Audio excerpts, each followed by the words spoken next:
Something that I find interesting is I keep looking at people saying, what's my purpose? People like in the program? Well, in the program and other people, you talk to people in general and it seems like there's not an aimlessness, but a lack of clarity.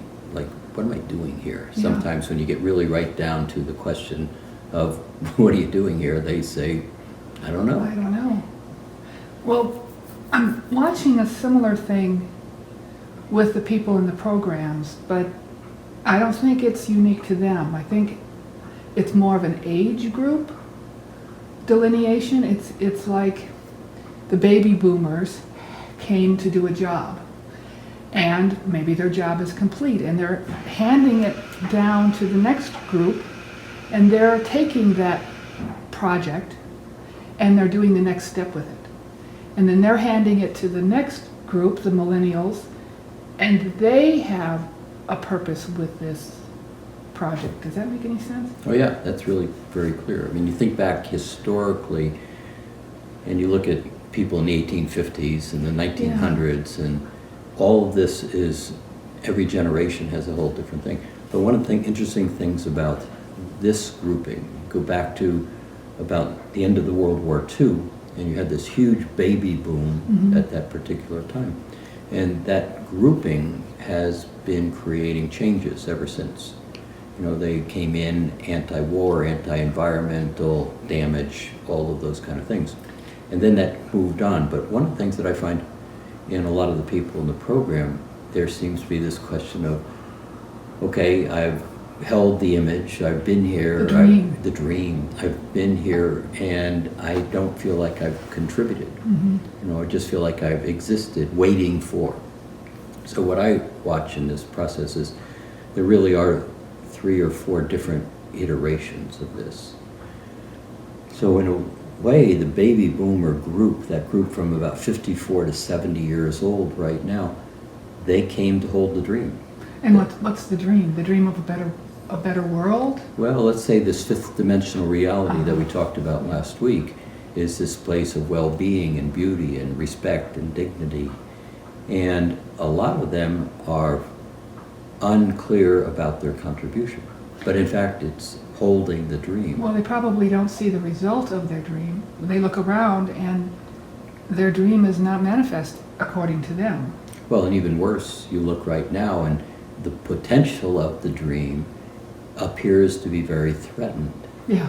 You look at how the world is unfolding. There's no beauty, obviously. There's no respect and dignity that is obvious in the interaction between people. But make no mistake, the shift of consciousness is very real. And the dream that they're holding is allowing this to happen. If it wasn't for holding that dream in that configuration, the ability of everything to fall apart that is unlike the dream, greed, competition, advantage, all of those things, as we said last week in the shifting of dimensions, could not go away if it wasn't for that dream so fervently being held by the baby boomers. So then they have this dream of a better world, of community, and they're not seeing it happen. However, they're passing that dream down to the next group of... Well, yes, and they're holding it. Now, a lot of the baby boomers... Oh, they're holding their attention on it. Yeah, they're making it available for the next generation in terms of how people are defining them, that Gen X group. That Gen X group being about 35 to 50-ish years old. And now that's a whole interesting group in itself.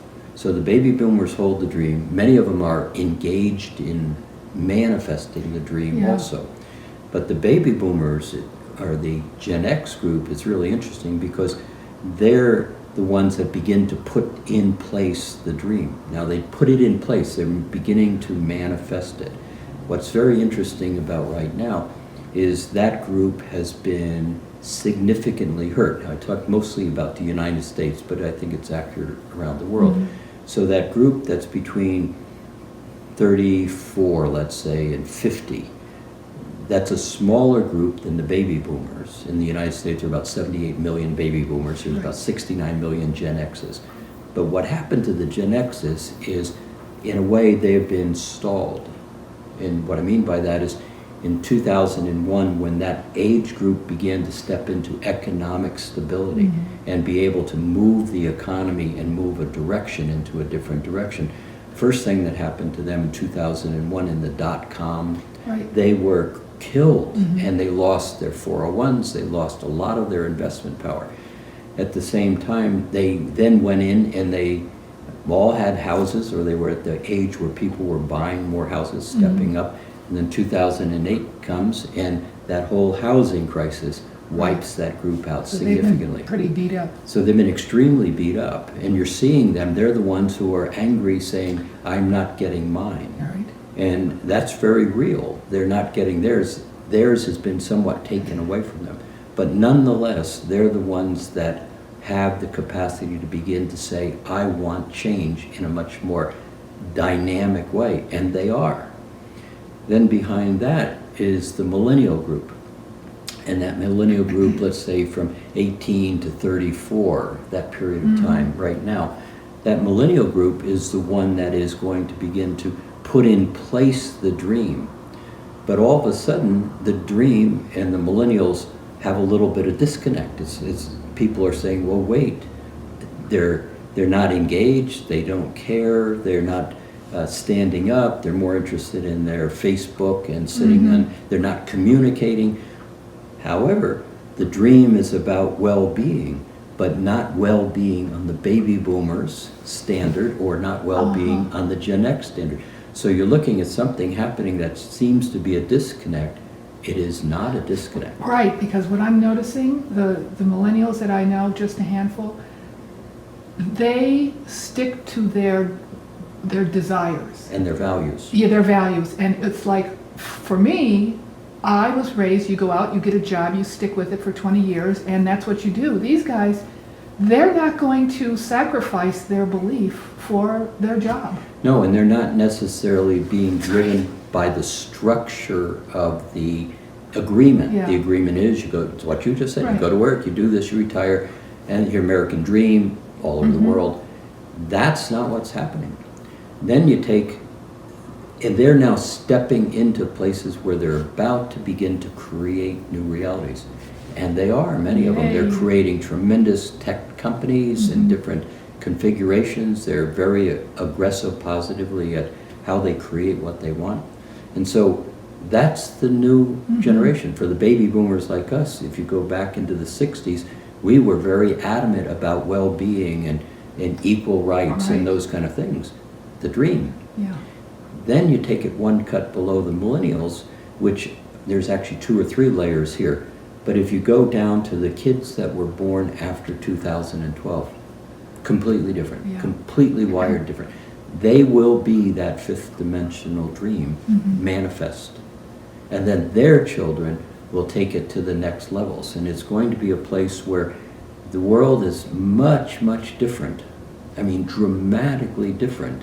This whole new earth that's being created in 50 years from now, dramatically different. A lot of those things that you're not seeing is in countries, in the African countries, for example, and also many of the Asian countries.